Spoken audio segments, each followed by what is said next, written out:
Aloha everyone, what is really good my dudes? Today is September 13th, 2021. We got another RuneScape update for y'all. Today we see another ninja strike focusing on statues, enhancers, and pets. So without any further ado, let's jump right into the video. Let's go. Cats is the illest. What you talking about, Willis?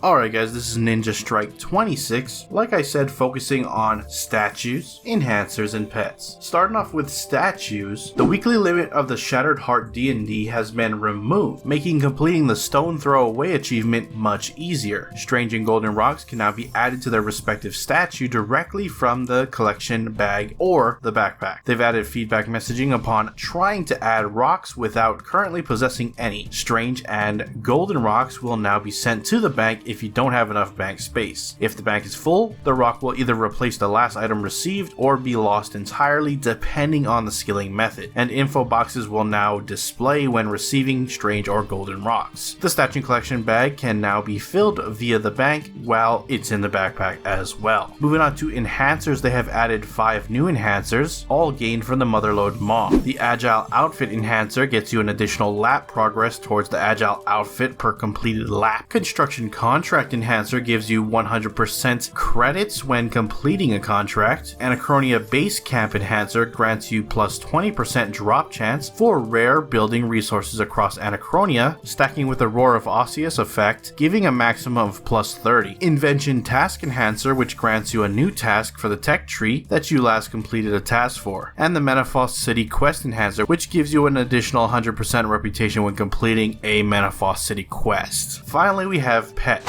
The Creeping Hand pet has been converted to an interface pet. You'll no longer be able to feed it leather gloves, and if you own more than one, they will be removed and the player will receive Thaler for compensation, regardless of the currency you used to purchase additional pets. Also, the Gecko pet has been converted to the interface as well. Any additional ones you had will be awarded colored geckos accordingly, and adult geckos can now be caught in box traps. Next up, there are a number of Grand Exchange buy limits for various items that have been changed. Some have been increased, some have been lowered. You can see on screen here the various different items. You could pause at any point in the video if there's any item that you have particular interest in seeing the change with, but once again just know that some items have been increased in their buy limits and some have been decreased. Lastly, I want to touch on some general quality of life changes that the ninjas have done. The Spirit Cape unlocks special move cost reduction now applies to non-combat familiars. Move the buyer contract options at the Manor Farm and the ranch at a time to a notice board, which allows players to easily select which buyers they'd like to sell to, and renamed an option on both Granny Potterington and Prehistoric Potterington to reflect these changes. Players can now select whether to have stack values show the Grand Exchange values or the high alch price. They can also be disabled altogether. This can be done under the settings, item drops, item stack information. This means Iron Men no longer have to see high alch prices. This affects how much gold is added to the rune metrics, drops based on the chosen setting, and will adjust accordingly when the setting is changed. They've fixed an issue where it's possible to obtain multiple rare items in the Anachronia base camp. The Conquest Adore achievement no longer required for the Trimmed Completionist Cape, and the Lore Pet will now affect the drop rates of ancient pages as well as the Magister journal pages. With that, we're gonna now shift on over to the patch notes and see what's changed with today's Ninja Strike, so let's go head over there and check it out. Starting off, we got the Glacier front. Reaper assignments now correctly indicate that the Arc Glacier is the target when using quick chat. Fix the grammar error on the grouping system UI for the Arc Glacier fight. Arc Glacier logs are now shown in the adventure log. Rewards from the Arc Glacier fight are now given to the top 3 players. The Arc Glacier drops no longer spawn below the boss where they are inaccessible to players, and players can now consistently leave the Arc Glacier arena after defeating the boss in hard mode. Moving on to the Berthorpe path, the Lumbridge Guardsman and Harlan the Defense Skill Master have had a trip to the armory and now have new snazzy armor to defend Lumbridge in style. This includes the Lumbridge Guards Master, who appear during the cutscene in You Are It, and the head and chat head models have also been updated. Dark Wizards are now wearing the Dark Mage outfit from Yak to the Basics. A UI tutorial regarding charms dropping by cows in Berthorpe now only occurs upon receiving the specific charm required to close the prompt, and they changed the default position of the loot window on on desktop. Moving on to some other changes, the auto loot bars option has been removed from the metallic dragon trinkets. The interfaces for the trinkets, both regular and metallic, have been refreshed. Using open all on geodes now correctly interrupts the mining action. You'll still receive XP and ore. Re-enabled the ability to apply the bloom graphical setting on mobile. Fixed an issue that prevented the fire urn spell from awarding crafting XP if your level was less than 82. Mining within the clan citadel will now play an animation featuring the correct pickaxe. Fixed the typo in Leonard's dialogue. Players may now summon familiars at the Azure prison checkpoint in the Temple of Amanishi. Removed a cheeky extra book from the Taking It Easy rest animation. Portable workbenches can now be searched on the Grand Exchange. There was a hotfix where Death will no longer assign bosses he shouldn't. Resizing the interface in edit mode will now automatically update the interface to take the new size into consideration. The monks of Zamorak in the Paternomus Church can now be damaged by AoE abilities. Fixed an issue that prevented Varrock Armor 4 from being unlocked once the requirements were met. Added blocking to 2 trees outside Draenor Manor and south of Barbarian Village. Reporting a player from a clan will now correctly gray out the name of the reporter. Clan messages regarding luck increasing items are now fully localized on German, French, and Brazilian Portuguese servers. The naming conventions for died objects has been made more consistent. Fixed an issue that caused some of the boss buttons on the Reaper's Choice list to be disabled even when players met the requirements. Opening the upgrades and extras interface at the start of a duel will no longer delay the first hit of damage. Expanding the feats achievement category will no longer make a scroll bar disappear. Fixed a bug on the back button on desktop. The mobile button is still working as intended. Corrected some minor mapping issues in War's Retreat. Made a number of changes to the Feathers of Mott to stop issues with completing corrupted creature slayer tasks. Feathers are now destroyed on drop to prevent them from being placed on the floor. Feathers can no longer be traded to the Beast of Burden. You must now have at least 1 feather in your backpack before starting to fight corrupted creatures and soul devourers. Loot will now go to the person who used the feather rather than the player who hit the creature first. Raid bosses and the first 2 bosses of each elite dungeon are once again hidden in the Reaper's Choice and cannot be assigned as a Reaper task. Fixed an issue where all subsequent bosses in the Reaper's Choice interface after the first locked boss were also locked. Death once again ignores soft conditions on bosses when determining whether he can assign them as a Reaper task. For example, Death will assign the Magister provided you have 115 Slayer even if you don't have any keys to the crossing. Soft conditions include acquirable items like Barrows Totems, Ascension Keystones, etc. Soft conditions, as described above, are now distinguished from hard requirements in the tooltips for Beast's boss requirements, and the relevant wording has been made clearer. Corrected an issue where Song from the Depths was unintentionally a requirement for Death to assign Queen Black Dragon as a Reaper task. Missing requirements, both hard and soft, has been added to the requirements section of the Beast tab. The familiar renewal message is no longer duplicated when the familiar is renewed with a active totem of summoning. The Ice Fiends on Ice Mountain will no longer attack using fire. Potions now consistently show doses in the Herblore skill guide. Fixed an issue where players could not restore summoning points if they didn't have a pet summon. Players must now use the Grand Piano key on the piano to unlock the door in the south in the Broken Home quest. Shai Kahan cannot be poisoned unless using a poison spear and poison potion. Shai Kahan is also dropping bones again. The correct NPC animations will now play during a cutscene around the Falador map table in while Gothic sleeps. The Berserker Blood Essence buff will no longer remove unrelated buffs when it expires. Unreachable spots near the elf camp are now reachable. The camera can now be freely rotated during the court gaze scene in King's Ransom. The animation played when riveting masterwork armor has been changed. You may now toggle whether buckets are destroyed or not when making molten glass. The player character will no longer freeze after casting a 2-handed shock or horror spell. And finally, you may now choose between 3 different personalities for your Kibble Nano pet. That is it for your patch notes. Links to everything discussed in this video will be down in the description below. Head on over there, check them out. With that, I'm going to wrap up the video. If you enjoyed it, hit that like button. If you're not subscribed yet and you want to stay up to date on all things RuneScape related, then hit that subscribe button. Anyways, I appreciate you watching. I'm out. Aloha.